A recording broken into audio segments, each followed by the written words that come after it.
Ce serait ridicule de penser que Verstappen est la raison du licenciement de Christian Horner. La voiture de Ferrari n'aura pas l'ADN de Lewis Hamilton. Alonso fait beaucoup d'éloges à Bortoleto.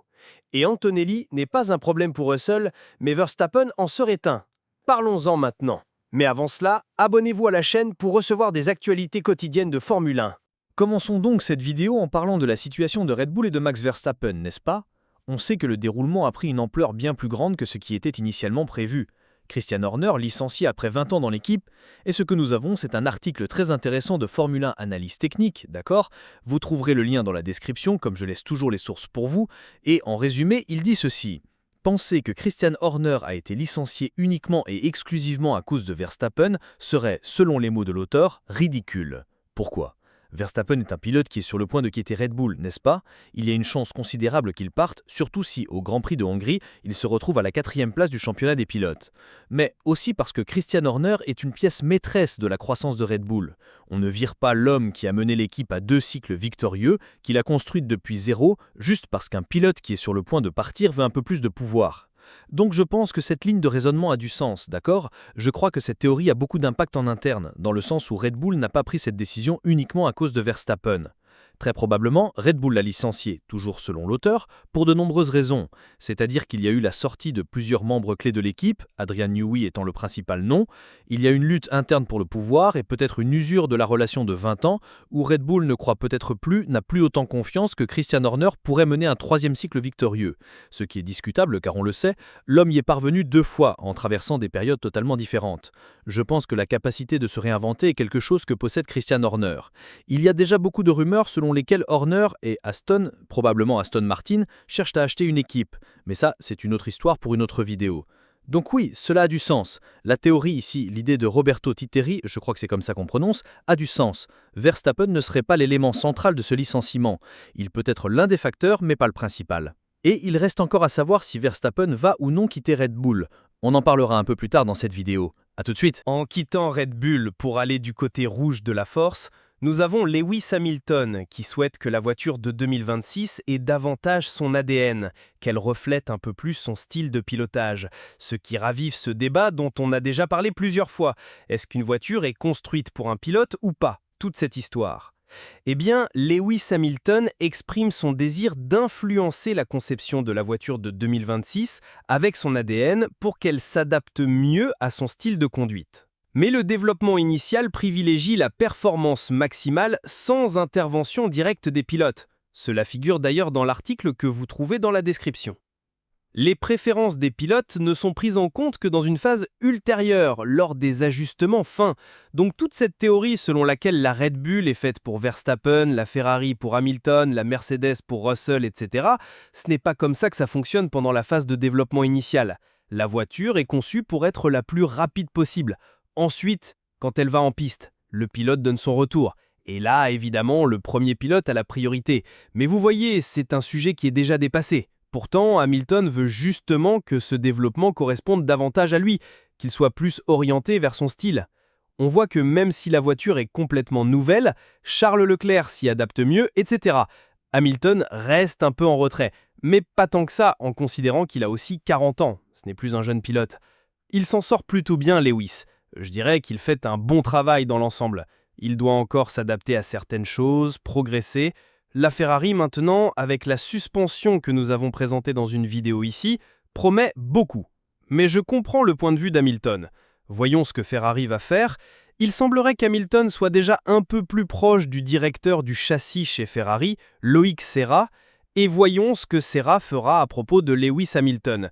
Dis-moi ce que tu en penses. Fernando Alonso, qui est l'agent de Gabriel Bortoleto, fait l'éloge du pilote brésilien depuis un certain temps. Et cette fois, il a même élevé le ton en affirmant que Bortoleto est le meilleur de sa génération, en grande partie en raison de ce qu'il a déjà accompli, et qu'il va effectivement beaucoup progresser, démontrer encore plus de talent à mesure qu'il gagnera en maturité dans la catégorie et qu'il disposera d'une meilleure voiture. Ce qui n'a rien d'absurde à dire, n'est-ce pas? Il est attendu qu'un pilote évolue, mûrisse, obtienne de meilleurs résultats, devienne plus constant, à mesure qu'il acquiert de l'expérience. Mais Alonso place Bortoleto comme le meilleur de sa génération. Et là, c'est une affirmation que beaucoup pourraient remettre en question, non? Je sais qu'il y a les détracteurs de Bortoleto, je ne vais pas entrer dans le débat des haters eux-mêmes, mais je pense que c'est pertinent d'avoir un débat, par exemple, pour savoir si Andrea Kimi Antonelli ne serait pas le véritable talent principal de cette génération, du moins en termes d'attente. Je pense qu'Antonelli suscite plus d'attentes que Bortoleto. D'ailleurs, Bortoleto est considéré comme la bonne surprise de 2025. Il est dans une voiture qui était très mauvaise en début d'année, mais qui s'améliore maintenant, et il a pu montrer quelques performances intéressantes, même s'il ne marque pas encore des points de manière aussi constante que son coéquipier. Et même si beaucoup veulent minimiser Gabriel Bortoleto dans leurs analyses, je dirais qu'il fait ce qu'on attend de lui et qu'il s'en sort bien. Je l'ai déjà dit plusieurs fois ici sur la chaîne. Donc je ne suis pas tout à fait d'accord avec Alonso. Je pense qu'un débat est légitime sur qui est réellement le plus grand talent de cette génération. Cependant, Bortoleto n'est clairement pas un pilote à sous-estimer, d'accord ? Je remarque effectivement une certaine mauvaise volonté envers lui. C'est un pilote qui a un énorme potentiel, je dirais même un potentiel de champion du monde, ce qui n'est pas rien. Alors je pense que les gens ne doivent pas tomber dans les extrêmes dans leurs analyses. Je veux connaître votre avis dans les commentaires. Bien, passons maintenant au point principal. Revenir sur une possible arrivée de Max Verstappen chez Mercedes. Après cette information selon laquelle Andrea Kimi Antonelli serait écarté, Antonelli étant sur le point de quitter Mercedes pour laisser la place à Verstappen, un débat a commencé sur la question suivante. Est-ce qu'Antonelli est vraiment prêt à rester chez Mercedes ou devrait-il plutôt rejoindre une écurie de milieu de grille ? Nous avons d'ailleurs un article à ce sujet dans la description provenant de RaceFans. Vous êtes libre d'aller le lire. En résumé, ce que l'on avance, c'est qu'Antonelli ne représente pas une menace pour George Russell. Il n'est tout simplement pas encore au niveau de Russell, qui est considéré comme un pilote de calibre mondial, et qui possède déjà de nombreuses années d'expérience. Il est donc naturel qu'Antonelli n'arrive pas en frappant fort dès le départ. Cela semble logique.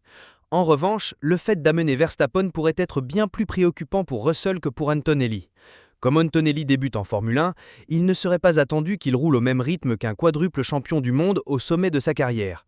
Pour George Russell, en revanche, perdre face à Verstappen serait très préjudiciable et pourrait réellement impacter son avenir chez Mercedes. Antonelli n'a donc pas grand-chose à perdre.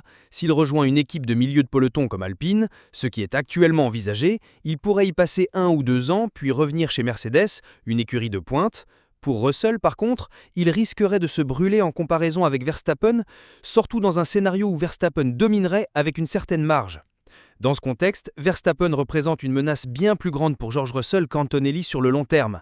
Et pour Antonelli, avoir Verstappen comme coéquipier serait bien moins dommageable pour Russell. Vous comprenez la logique ?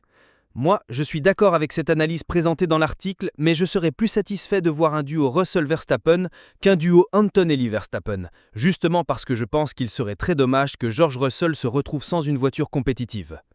Et cela en partant du principe que les rumeurs concernant Mercedes et Red Bull pour l'année prochaine s'avèrent vraies. Mais dites-moi ce que vous en pensez dans les commentaires. Quel serait le meilleur équilibre pour Mercedes ? Quel serait le meilleur duo dans ce scénario d'une arrivée de Verstappen ? Donnez votre avis et n'oubliez pas de vous abonner et d'activer la cloche pour ne rien manquer.